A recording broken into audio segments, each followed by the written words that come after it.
welcome to Monday. It's great to have you here. Can I just tell you something? If you plan to turn the channel, that's all great. I get it. Just do this one thing for me. Promise me one thing. You will never, ever, ever act as your own lawyer. Just promise me that. I am going to give you the reason why. I am going to show you the reason why. But even if you think you are so smart and you watched LA Law way back in the day and Suits these days, promise me you won't do it. Because you'll end up on my show, as Lori Vallow is tonight. This is Lori. She has decided in a murder trial to represent herself. P.S. It's her fourth murder, right? This is the trial for the fourth murder that she's been accused of, guilty of 3 others. It is just a joke. Like, it's embarrassing to see how often the judge has to say, ma'am, let me explain something. And how often this poor jury has to sit through like cringeworthy moments, like her opening statement. I'm going to do like the whole summary for you in a bit. You got to see this. We also have eyes in the courtroom, so you're going to get the insider's impression of what it was like to actually sit through it all in that courtroom. Also, I have a thing. Whenever I cover a trial, I obviously want to see what the evidence is. I want to see what comes up on the big screen. I want to see the lawyers in action. But what I really, really want to see is the defendant and what the defendant does during all that evidence. There is an undocumented immigrant in a courtroom in Maryland right now, accused of murdering that mother of 5. And I'm telling you, the evidence is as grisly as it gets. And trust me, I've seen a few of these things. This is bad. The visuals, the photographs, the horrors that this whole courtroom is having to sit through. God bless this jury. It is horrendous. But his reaction, that's something you're going to have to wait to hear about. Quite something. And then on one hand, you've got a YouTuber, and on another hand, you've got a remote tribe that's literally like never had any contact with people in the outside world. What would happen if they came together? What do you think? Well, for starters, when people have tried it before, they've been murdered and their bodies have never been collected. But this fella figured he could do it. And he decided to bring a Diet Coke. There is so much more to this story. Stick around and find out why he is now in prison. And lucky that he's in prison. That's all coming up in just a moment. Let me start here, though.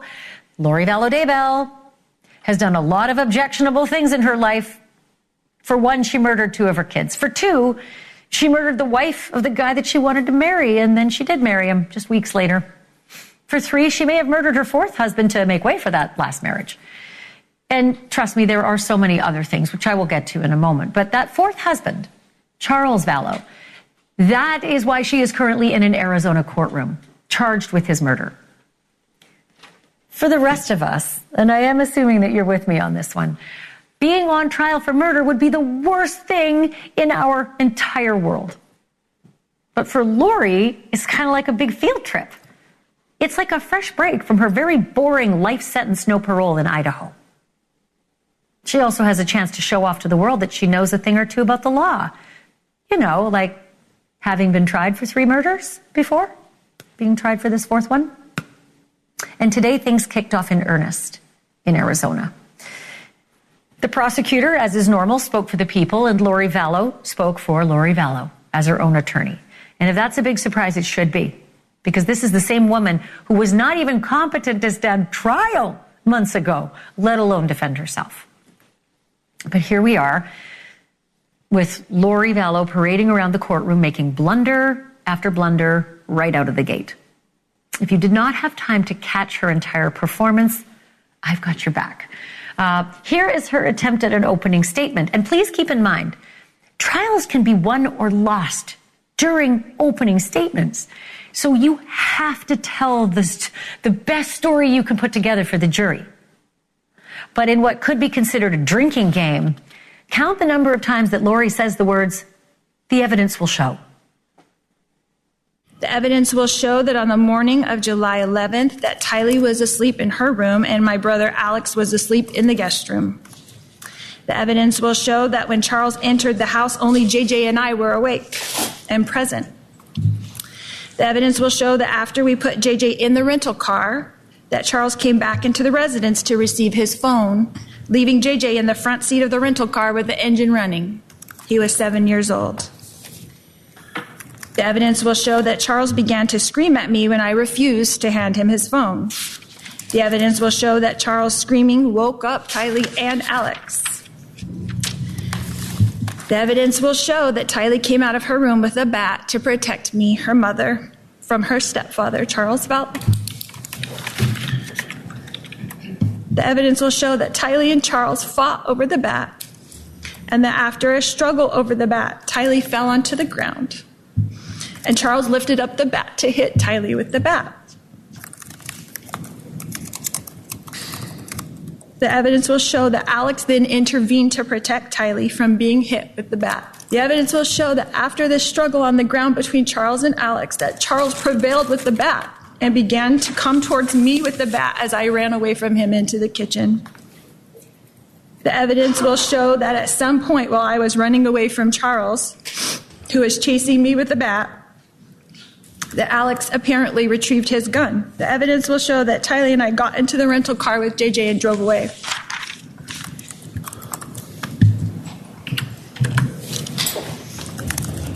The evidence will show you that I drove the children away from the residence towards JJ's school.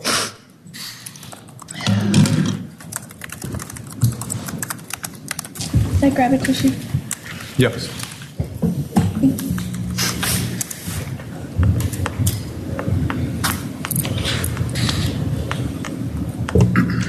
The evidence will show that the last thing I heard from Chandler Police Department until June of 2021, 2 years later, when I received a grand jury indictment from them for this alleged crime. The evidence will show that Chandler Police treated this incident as self-defense. I object to that. The objection sustained. The jury should disregard that last statement. Yeah, that was not the only objection that Lori faced in court today. By the way, there's no crying and lawyering. You're not allowed to cry if you're going to be your own lawyer. You got to be a lawyer, or you can be the defendant crying, but you can't do that. She did it anyway. So in her cross-examinations, Lori really seemed to struggle. She had a real blind spot when it came to the rules of hearsay, which is literally things that other people say that are overheard, right? These are things that are generally not allowed in a courtroom. There are exceptions, but it's tricky. Any first-year law student would know that. And the prosecutor and the judge both seemed exhausted that Lori did not. When you talked to the two detectives in the front yard and gave them your synopsis of what had happened, you said they got into a domestic fight consisted... Objection. I'm sorry. I'm going to sustain the objection. What was the legal objection? Hearsay. Hearsay. Oh, I was just reading his report. Okay. Then objection, no question. Please ask your next question. You said in your report that at one point Alex's niece grabbed the bat. Objection. Hold on. Hearsay. That's improper hearsay. Question. Okay, you can't ask hearsay. Did Alex tell you that he got hit in the head with the bat? Objection, Your Honor. Hearsay, prior ruling. Yeah, it's sustained. You can't ask questions of what Alex said. But they were trying to come up to me to find out what was happening. Objection, Okay. Speculation, hearsay. I'll sustain the objection. Let's take our afternoon break for the staff and the jurors. We're going to take a 15-minute stretch restroom break. Please remember the admonition. Lawyering is hard. It's really hard. It is not what it looks like on TV. This is where I stop and I bring in Lindsay Holler. She is the producer of my podcast, Drop Dead Serious. She is live on location. She's been in that courtroom all day today. Lindsay, look, we just showed some highlights / lowlights, but overall, you got the full picture of Lori's performance. How would you grade it? How'd she do? Well, you know, she did seem like she did a little bit of homework, but the problem is that, you know, she's the defendant and part of her, and she's also her own lawyer, so she's trying to tell her own story, but the problem is that Lori's story doesn't compute with the evidence that's going to come out. And so, you know, as much as she wanted to appear composed and calm, you could see she was getting visibly frustrated, and especially when she would get objected to. You know, why? You can't ask that. Right, so that's the thing I wanted to say, because a lot of times the camera position is like this. We can either see the side of her face or the back of her head, but during those objections, I saw none of her face at all. I'm not sure if you had a position where you could see, but what was her, like, did she look as though she recognized she'd made a mistake, or did she honestly just not understand what was going on in that courtroom? I think both. There were times where she seemed like she understood, oh, I'm sorry, you know, little mistake, but then other times where I think she legitimately didn't know what she was doing, and you could tell. And I did have a close seat. I could see everything, and I mean, especially during opening statements when the prosecutor was saying things she obviously didn't like. She was angry. She looked furious. Well, you know, I'd seen the report that she was rolling her eyes and shaking her head. So walk me through that a little bit. Give me your eagle eye perspective, because again, we get the back of her head. So she was, I actually was kind of on the right side of her, so I could see, you know, she would shake her head and kind of, you know, look down, scribble furiously onto her legal pad at one point when the prosecutor said that the jury was going to hear that she was crushing up JJ's pills to drug Charles.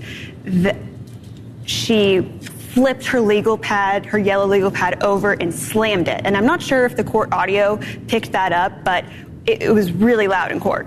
And, you know, if the jury sees that, they see her demeanor, they're going to start wondering what's going on. Why is she making faces during the prosecutor's opening statement? Not only that, it was something, it was remarkable. If you're a lawyer doing that, you would be held in contempt of court. You might get a warning, maybe a second warning, but you'd be held in contempt of court. At any point did the judge take her aside? At any point did the judge say something publicly like, Ms. Vallow, you're going to have to stop that behavior? And I can't imagine he would say that to her in the presence of the jury, but at any point did anyone counsel her, grow up? No, they didn't. And I'm wondering, we're going to get to a point where he's going to have to do that, because this is just opening statements. You know, you could tell she was trying to appear calm, trying to be on her best behavior, but she just couldn't let herself do that. She couldn't control herself. I mean, she also doesn't understand. Like she always is. That's not what lawyers do. Yeah, like she always is. I could see with her interview with Keith Morrison how histrionic she was, repeating his name over and over. Yes, one last quick question. Yeah. Those were the same ones that you got in the Keith interview. Okay, one last really quick question. We lost a juror today. Is it a big deal, a serious deal? Can you just sum it up in like 20 seconds? What happened with the juror?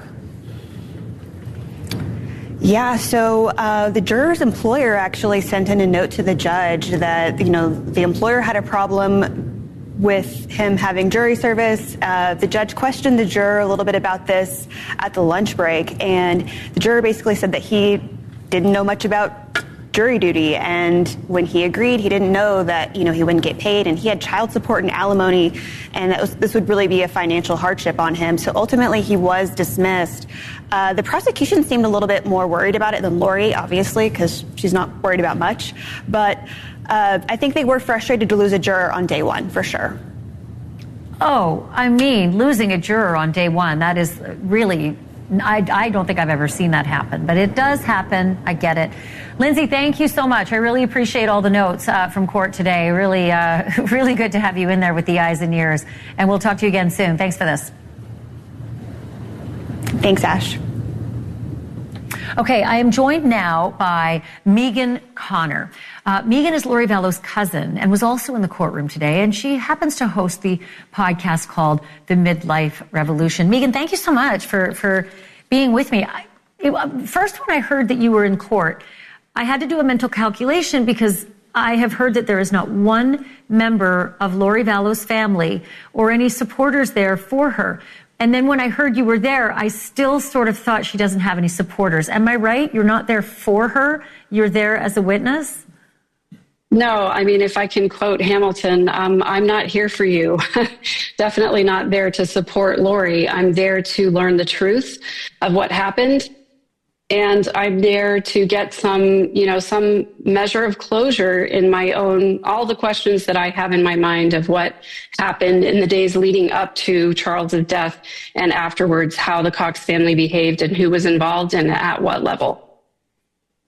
Yeah, I can understand that. And my choice of words was wrong when I said a witness. I meant you wanted to see what was happening. You're not actually a witness going to, take the stand in the case. But I wanted to ask you if the Lori that you saw today, because listen, you're a family member. We are really just seeing her speaking for the first time. She was silent during her trial. We saw her sit there, really, and she didn't take the stand. So this is very eye-opening to see this personality popping out. Is this the same Lori that you know, that you and your family grew up with, or is this someone you don't recognize? Well, there's definitely an aspect to Lori that has changed over the last years. Her histrionic style, her religious zealotry, her delusion, those are things that have changed. But the tactics that she uses to try and get her way, to try and manipulate, to try and get what she wants, those are the same things that I personally have seen historically. And I know not all my family members agree with me about that, but my personal experiences with Lori, very much the same. Her fake crying today, I believe it was fake. And her basically trying to endear herself to witnesses and to jurors by sort of making jokes, pretending to laugh along. She was really trying hard to get people on her side. And that's kind of the Lori I've always seen. However, in a courtroom setting, she has rules and she can't use the same tactics that have worked for her before. And I think that's really frustrating to her. I can imagine. And you know what? The rules are tricky. Even for people who know the law, it's very hard to navigate criminal procedure in that courtroom. And I'm about to ask someone who's an expert in this exactly how tricky it is and why, even when you know what you're doing, you don't know what you're doing. But I do need to ask you this. The rest of your family, how do they feel about you being there, and how do they feel about what's happening in this courtroom? Well, I do want to point out that my uncle Rex was there today. This is Lori's uncle also, and he was there with 3 of his daughters. They came to some of Lori's previous trial. I think it's important to them to see some of the evidence in this case. They've all lived close to each other for a long time. I will just say I have a different perspective from a lot of my family members because I've distanced myself from this particular part of the family, the Cox part of the family, for a long time. And I also am no longer a part of the LDS Church. And so my perspective from the outside is very different than the perspective of a lot of my family members. I've also been through a great deal of therapy and healing. And so I have a hair trigger for manipulation and control. I recognize those tactics like right off the bat. And for other family members, it's a little bit harder for them to accept that this is the way that Lori has always been. Megan, I'm really appreciative of you being on the show and being so candid. And I'm very sorry that you and your family are going through this as well. This can't be easy for any of you. So I hope I can speak with you again as this progresses. Of course. I'm always happy to come on your show. I enjoy your show and I enjoy your podcast. So I'm happy to do it. Oh, I appreciate that. You know what? For that, I'm going to just do the quick plug again. Megan Connor's podcast is called The Midlife Revolution. Thank you, Megan. I appreciate it. Thanks, Ashleigh. I want to turn now to a defense attorney who, unlike Lori, actually has a law degree and thousands of hours of practice. It's Mark Eiglarsh, friend of the show, friend of mine. It's not easy, is it? It's not like it looks like on Suits. It's not like it looks like on LA Law. Criminal procedure, on your feet, in a courtroom, litigating is hard.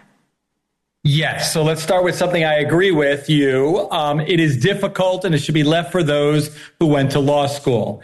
That said, Ashleigh, I don't come on your show to disagree with you. I just find myself doing so every now and then. First, yes, she should have had her own lawyer. Secondly, she did a horrible job on cross-examination. Third, if she said the evidence will show one more time, I was going to wring her neck metaphorically. That said, I'm giving her a B, as in boy, minus on her opening statement. She was passionate. And by the way, I'm no fan of the murderer. She was connecting with what she was saying. She took her time. When she was describing the important details of what occurred, you almost felt like you were there, that this looked like self-defense. Obviously, it's all hogwash, but all it takes is one juror to believe in what she's saying. And every time the prosecution objects, every time the judge shuts her down, they could feel for her, like she's doing the best she can, and these smarty pants lawyers are shutting her down. You know, let me ask you this, Mark, because we've talked about the blunders, we've talked about the complete, inability to understand hearsay. This is going to keep happening, and it's going to be very frustrating for these jurors that the judge is going to have to continue schooling her like this. And eventually, the judge may not want to school her anymore. I am more concerned, though, with if and when her triple murder conviction comes into the case. People hear about prior bad acts all the time. They're not always allowed in. Those are going to make their way in. It's a question of how and when. Yeah, well, if it does, I don't know that the judge ruled that that's admissible. Is that your understanding? Because if so, that would grossly prejudice this jury. They hear that, they're done. If that does come into this case, which I don't believe it should because it's so more prejudicial than probative. And again, you wanted to get a fair trial. You don't want to do this twice. I don't think it should come in. If it does, she is done. Well, I think it's going to come in because I think she is going to take the stand because she is literally on the stand almost in, demonstrative ways in this courtroom. But let's have this conversation again because this is something I just don't know how or when it's going to happen. But she's so terrible at understanding criminal procedure, she's going to open a door. I believe she will inadvertently open a door because even great lawyers open a door by mistake and then all that stuff floods in. Will you come back when that happens? I will. And on that last point, I do agree with you. Oh, my gosh. Can we just make sure that's on tape? This is on tape, right? Mark Eiglar's just agreed with me. I've waited my whole career for that. Thank you, Mark. Appreciate it. My pleasure. He will be back. All right. Before we go to break, I just want to update you on the Karen Reed trial in Massachusetts. You'll know this. It's a retrial. But her lawyer says this whole thing is unconstitutional, this retrial. And so with jury selection well underway, we're 10 jurors picked so far. Her team is asking the United States Supreme Court to step in and stop this, shut the whole thing down on the grounds that this retrial is double jeopardy since the jury last time actually agreed on the top count. They just didn't write it down. I'm going to keep you posted on that. And still to come in the show, murder trials are never easy for the people in the courtroom.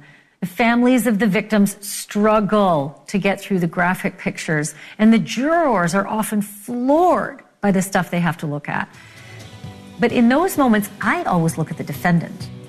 How does that defendant react to the blood and the gore? And the undocumented immigrant who was accused of killing a Maryland mom of 5, he had quite the curious reaction to the bloodbath on full display in his case. Full update next.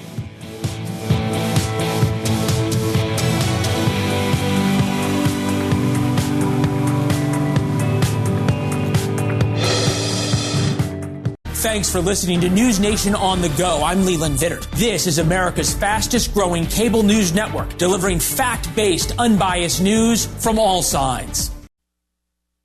It is not a crime if you don't show emotion in court. It is certainly not proof of murder. But if that's the crime you're charged with, and extremely graphic photos of your alleged victim are on display for everyone to see, being stone-faced may not help your case. Of course, Victor Martinez Hernandez could have cried his eyeballs out today, and it wouldn't change the real evidence, mostly DNA, that ties him to the grotesque rape and murder of Rachel Morin in Maryland. On Friday, the volunteer who found her in a drainage tunnel on the Ma and Pa Trail testified that there was so much blood, he thought he was looking at a deer carcass. Today, jurors heard from the 911 caller. That was a fellow searcher. She was sobbing and gasping for air, telling dispatchers that she almost threw up and passed out. And then came the crime scene photos. The jury sat frozen. The victim's family was in tears. Her distraught mother was being consoled by a victim's advocate. And the defendant, a 23-year-old undocumented immigrant from El Salvador named Victor Martinez Hernandez, he was entirely unmoved. Our national correspondent, Caitlin Becker, was in the Harford County Courthouse. She is live with me now outside of that courthouse. No reaction at all. I mean, this was some of the worst kind of evidence that anyone in a courtroom, lawyers and judges included, have ever seen. Nothing from him? Ashleigh, the photos were so brutal. They were humiliating for poor Rachel Morin, for this victim, her naked body, all of the damage that was done to her skull really put on display. It was really, really hard to see. And he sat there and was very active and intent in listening. He looked up at every single one of those photos that were put on the screen, and he actually got a chance to look at them twice because physical copies of them are handed to the defense team before they're entered into evidence by the court. So he was able to glance at them, both the physical copies and on that screen, and really no reaction. I could see the side of his face very, very clearly. The only thing he did do was intensely write notes. He would look at the photos, look at the screen, scribble some notes. Look at the photos, look at the screen, scribble some notes, despite the fact that there was family crying. They weren't audibly crying, so I don't think he saw that. And the jurors, as you said, sat frozen. It was incredibly graphic and incredibly heartbreaking, Ashleigh.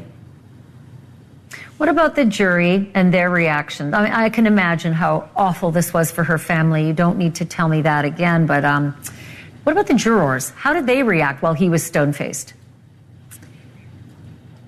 You know, they did a pretty good job of not reacting. You see, you know, they're instructed really not to overdo it or try not to visibly react. But there was shifting in seats. There was discomfort. Things got a little tedious at times during the testimony, and I could see people sort of yawning and nodding off, but not when these graphic photos were put on the screen. Every single juror in that jury box, including the alternates, sat there, and they forced themselves to look at the graphic, heartbreaking, brutal nature of these photos. And Ashleigh, I can't overstate, of course, we know how brutal, of course, this is by hearing that she was bashed in the head and bludgeoned and strangled. But for me, it was the fact that she was tossed nude in this tunnel that it was almost the worst part. And the jurors tried, I could see them kind of glancing away when those more graphic photos of her naked body were up there, but they really did try to sit as stoically as possible, take their own notes. But the prosecutors did a really good job of not having those photos linger up there very long. They established what they were there to do, and she switched them out pretty quickly to just save her some dignity. Well, that's it. You know, thank you for mentioning that, because that is not often mentioned, is the humiliation and the dignity to that victim. Because that is a person, that is a daughter, that is a mom up there. And just imagine if it were you. It's so awful to think that she is being victimized again by being humiliated like that in the courtroom with those. But it's essential to justice, so I understand it. Let me ask you something about the undocumented immigrant sitting at defense table.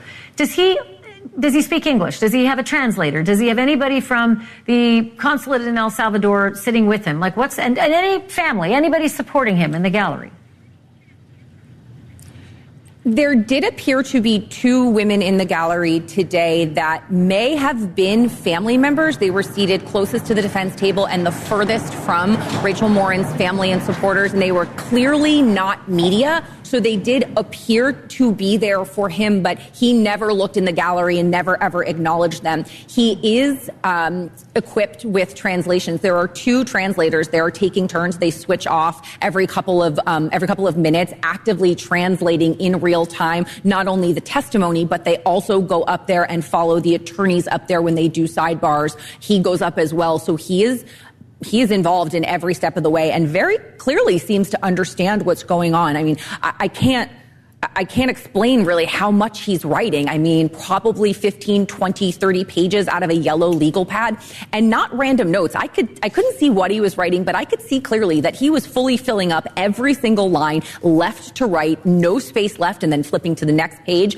and then continuing to write notes. Well, it will be interesting one time if we ever get to figure it out what it is he's writing and to whom. Thank you for doing this. It's also very hard for you, Caitlin, I understand, to be in a courtroom like that. I don't care if you do this job forever. None of that stuff is easy to process. So thank you for doing the job for us. We appreciate it. Thanks, Ashleigh. All right. That's Caitlin doing that for us. God bless her. And coming up, a woman who shared the spotlight with Diddy in good times and bad. And when I say bad, I mean horrible. She was the unwilling star of this video, allegedly showing Diddy in a rage, beating her, kicking her, and dragging her by the hair. But now victim number one is about to do something most accusers have not done and don't do. And it could start a wave against P. Diddy just a month out from his trial. We've got the details next. You're listening to Banfield on NewsNation's audio stream. Available 24/7 on the NewsNation app, or just say, Alexa, play NewsNation. We are all allowed to face our accusers in court. It is a fundamental right guaranteed in the Constitution. But sex crime accusers don't have to be identified publicly. In the federal indictment accusing Sean Diddy Combs of sex trafficking, among other things, the accusers are identified simply as victims 1 through 4. But now victim number 1 plans to testify under her real name, and it is a name that's been associated with Diddy for a long time. Cassie Ventura. It was Cassie Ventura who filed the civil suit that opened the legal floodgates, and it was Cassie Ventura who was seen in that horrible surveillance video being kicked and punched and dragged by her hair by Diddy in a hotel hallway. And I say by Diddy because it's something he apologized for doing online, went on social media after this leaked and said how sorry he was and ashamed he was. Prosecutors have now informed the court that from now on, Cassie Ventura is her name. She is no longer a number. They also just brought 2 additional counts against Diddy, 1 each of sex trafficking and transportation to engage in prostitution. So that brings the total number of charges he's facing to 5. We reached out to Team Diddy today, and we got back the following statement, but nobody would come on the air with us. Quote, "These are not new allegations or new accusers. These are the same individuals, former long-term girlfriends who were involved in consensual relationships. This was their private sex life, defined by consent, not coercion," end quote. I'm joined once again by defense attorney and former prosecutor Mark Eiglarsh. I said he'd be back, and here he is. And I'm going to put that law degree to work because the internet is on fire, Mark. Everybody's saying Cassie can't testify because she signed a non-disclosure agreement in the settlement with Diddy. So take it away. Well, when prosecutors subpoena you and require you to testify, you're going to testify. That's different. Non-disclosure agreement. All right, you can't go and tell the public what happened and get paid for your story. So she's coming out and saying who she is because she's sympathetic. Who doesn't look at that video and say, oh my goodness, who is that poor victim who he's beating? So I don't know that it shows courage. I think that she's getting the publicity that goes along with being a true victim of a very violent offense. Well, that's actually a really good point. I want to pull on that string a little more. You do not have to come forward with your name. She had every right to come into this trial and remain victim number 1. Everybody's made their assumptions online, but she didn't have to. Is there something to that might make Diddy's team shake in their boots? Does it lend any more strength to the prosecutor's case? Is it something the prosecutors would have asked her to do? No to all those questions. Whether she's Rihanna or whether she's Jane Doe, I don't think matters. I think that when jurors are there focused on the facts of the case, they're going to determine whether the evidence meets the elements of the crime, period. I don't think who she is really matters. Well, I'll tell you what. It is unquestionable that her civil lawsuit against P. Diddy opened the floodgates. When it was settled, Sure. all of a sudden, there were so many who came forward, and prosecutors read all of their complaints and almost formulated their criminal complaint based on the civil complaints. Do you think that Cassie coming out publicly and saying, I am not a number, I am a name, might actually open the gates for others to do the same in this trial and come out publicly with their names too? Yes, it takes a lot of courage for unnamed people to come forward and take on someone as powerful as Diddy, who can afford the best doggone lawyers to vigorously and zealously cross-examine them. It takes extraordinary courage. But when someone comes forward and they're believed and the public actually rallies around them, others say, you know what, that could be my experience. I'm going to step forward. I am so curious because I could not believe the tsunami that she created just by coming forward as the first. And here we are in a criminal courtroom in just like a little over a month. Mark Eiglarsh, thank you for this. Really appreciate it. I'm going to ask you again. You got to come back. You'll do that, right? All right, we'll do. Okay, thank you, sir. All right, before we move on, I do have news of a very big hire in the case against Bryan Kohberger in Idaho. The former top federal prosecutor in the state of Idaho has just joined the team that wants to send Kohberger to death row for those 4 student murders in that state. His name is Josh Hurwitz, and he left his post as U.S. attorney less than 2 months ago. But his law career began a quarter of a century ago as a prosecution intern in, of all places, Latah County. And you will know that that is exactly where the quadruple murders occurred. Still ahead tonight, a native tribe that's been isolated from the rest of the world for thousands of years and are willing to kill any outsider who visits. But somehow the latest visitor escaped their typical bows and arrows. So why is that visitor now in jail? And what was he planning to do with the can of Diet Coke? Full story next.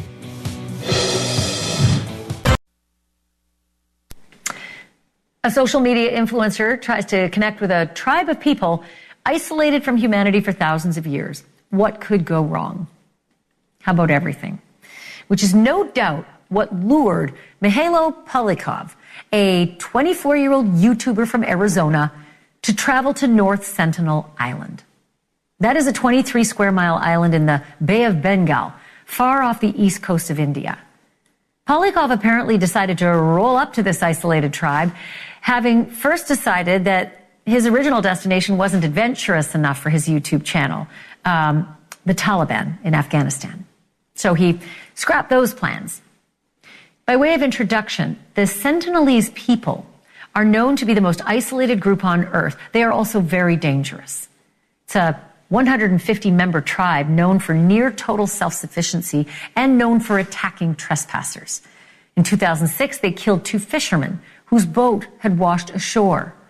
In 2018, a young American missionary was shot dead with bows and arrows and buried on the beach. His body has never been recovered. None of this dissuaded Polyakov, who on March 29th paddled ashore armed with only a whistle, a pair of binoculars, and presumably a camera. He scouted the island for any sign of a welcoming party, and seeing none, he used his whistle to try to scare up some attention, but still got nothing. And for whatever reason, the Sentinelese did one thing that no YouTuber can stand. They stayed hidden. After about an hour of being the least popular man on an almost deserted island, Polyakov called it quits, shooting a quick video for his channel before leaving gifts for the islanders, a couple of coconuts and a can of Diet Coke.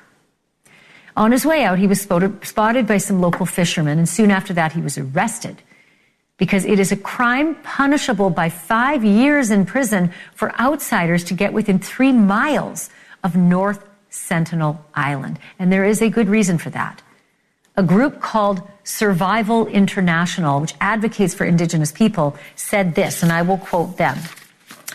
"It beggars belief that someone could be that reckless and idiotic. This person's actions not only endangered his own life, they put the lives of the entire Sentinelese tribe at risk.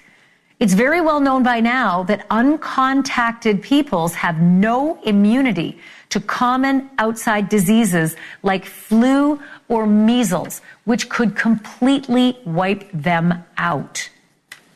Polyakov remains in an Indian jail and is due back in court next week. Hope all of those views were worth it. Coming up next, a story that is to die for. Do you remember the 1990s blockbuster where Nicole Kidman played a woman having an affair with a student and then convinced that student to kill her husband? To to be a star. You gotta be able to do things that ordinary people wouldn't do. Was the opportunity she would kill for. Okay. That movie was actually based on a true story, and it looks like another true story just like it is playing out in Kentucky. Talk about true crime. Grab your popcorn. It's next. Thanks for listening to News Nation on the Go. I'm Chris Cuomo. This is America's fastest growing cable news network, delivering fact-based, unbiased news from all sides. And now to a story that is to die for. A Kentucky teacher who mostly taught at a juvenile detention center has ended up in detention herself. And her story tracks like the plot of the 1990s blockbuster movie To Die For. If you remember, in that film, Nicole Kidman played a woman having an affair with a student who convinced that student to kill her husband. The movie was actually based on a real-life case in New Hampshire back in 1992. A woman named Pamela Smart was a teacher found guilty of getting her student lover to kill her husband. She was just 23 years old when she was sentenced to life with no parole. But today she's 57, and she might have some great advice for that teacher in Kentucky. Until recently, Elena Barden was a teacher at a juvenile detention center there, but now she's locked up in her own detention center, accused of sexually abusing one of the juvenile inmates and asking him to kill her husband. The husband is okay, thank God, because police intervened before anyone got killed. But investigators say they've got letters and pictures that prove Elena was cooking up a scheme. If things look bleak for Elena, they should. Just a couple of years ago, Pamela Smart petitioned to have her life sentence reduced after serving 3 decades in prison. But the judge said no.